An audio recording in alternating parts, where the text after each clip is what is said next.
Over usage का नुकसान ये है कि एक तो माइंड के अंदर जो सेल्स का फॉर्मेशन होता है, जो पैटर्न बनता है, थॉट का पैटर्न और न्यूरोलॉजिकल पाथवे जो बनता है, वो सारी चीजों में फर्क हो जाता है।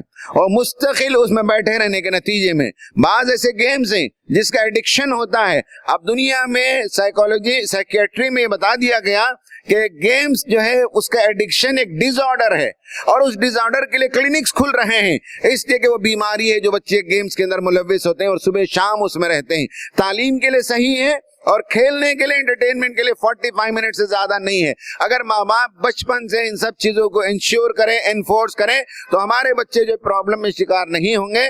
वरना ये है कि इंसान ज्यादा इस्तेमाल करने के नतीजे में डोपामाइन कंटेंट उसका खाली हो जाता है और बच्चे एग्जॉस्टेड हो जाते हैं, पढ़ाई में उनकी दिलचस्पी नहीं होती, उनका फोकस खत्म हो जाता है। क्योंकि रील्स की दुनिया ऐसी है, 30 सेकंड, 40 सेकंड, 50 सेकंड, 1 मिनट के अंदर घुमाते रहते हैं, तो किसी एक चीज पर ना उनकी निगाह रुकती है ना उनका जहन रुकता है। एक उन्होंने देखा खूबसूरत गाना, दूसरा देखा क्रिकेट का एक मैच, तीसरा देखा एक तोते की कहानी, चौथा देखा एक जोक को देखा, पांचवा देखा कुछ और। एक मिनट के अंदर, एक मिनट के अंदर जब वो स्वाइप करते रहते हैं तो उनका जहन किसी मौजू पर 1 मिनट से ज्यादा नहीं टिकता। जब आप घर में किसी चीज की नसीहत करते हैं तो 1 मिनट से ज्यादा वो सुन नहीं सकते। जुमा के खुतबे में जाते हैं तो 1 मिनट से ज्यादा इमाम साहब की तकरीर सुन नहीं सकते। नमाज में जब बच्चे खड़े होते हैं 5 मिनट, इतनी बेखरारी, सलाम फिरने के साथ पहले फोन उठाएंगे और तलाश करेंगे। मैं आहिस्ता से पूछता हूँ, कोई 1 करोड़ रुपए का बिजनेस को तुमको आ गया क्या? उसका कोई मैसेज आया है क्या? कितनी अर्जेंसी के साथ तुम देख रहे हो? जैसे ही सलाम फेरते हैं व्हाट्सएप और फेसबुक देखने लगते हैं, गोया कि एक बहुत बड़ा मैसेज का इंतजार था और इनके लिए सैंक्शन हो गया 1 करोड़ रुपए, अब खुशी मनाएंगे, बस सलाम फेरने का इंतजार था। ये जो बच्चों के अंदर उचलत पसंदी आ जाती है और उनके अंदर सब्र खत्म हो जाता है, उनका फोकस खत्म हो जाता है, स्टडीज में वो नाकाम होने लगते हैं, ये सब प्रॉब्लम है। फिजिकली भी बहुत से प्रॉब्लम्स होते हैं।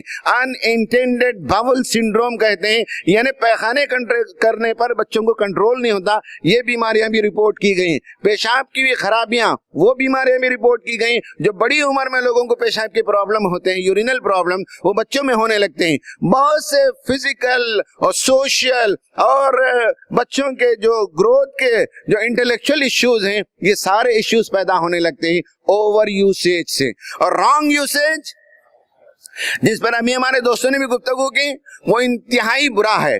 और मेरा ये मानना है कि इस्लाम ने जिन चीजों को हराम करार दिया, वो गुनाह तो अपनी जगह है, लेकिन वो सारी बुराइयों, सारे गुनाह मेंटल डिसऑर्डर की तरफ ले जाते हैं। शराब मेंटल डिसऑर्डर की तरफ ले जाती है। जुआ खेलने वाले, जुआ भी एक डिसऑर्डर है, बाकायदा पुरानी किताबों में लिखा हुआ है, और वो भी एक डिसऑर्डर की तरफ ले जाता है। ड्रग, वो भी एक डिसऑर्डर है। और इसी तरह से बेहया कंटेंट, अडल्ट कंटेंट को एक्सपोज होना, ये खुद एक ड्रॉबैक है और एक डिसऑर्डर है। एक लड़के की काउंसलिंग में कर रहा था, उनके वालिदैन फॉरेन में रहते हैं और यहाँ भेजकर इंजीनियरिंग कॉलेज में उसे पढ़ा रहे थे। 18-19 साल का है। ऐसी बुराई में मुलव्विस हुआ कि जब मैंने उसकी काउंसलिंग की तो बात करने के लिए तैयार नहीं है। नाम पूछता हूँ तो नाम बताता है जावेद।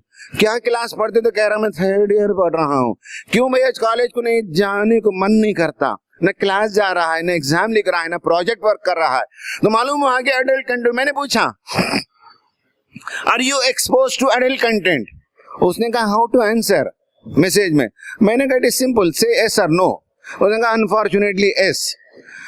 उसके बाद वो, उसकी हालत इतनी खराब हो गई कि उसे ले जाकर रिहैबिलिटेशन सेंटर में डालना पड़ा और कम से कम 50,000 पर मंथ जो है वो उन्हें देना पड़ता है। तो ये सूरत हाल होती है। पेरेंट्स को चाहिए कि इन सब का एहतमाम करें, बच्चों की तरबियत पर तवज्जो दें। आमीन व आखिर दावाना अनिल हम्दुलिल्लाहि रब्बिल आलमीन।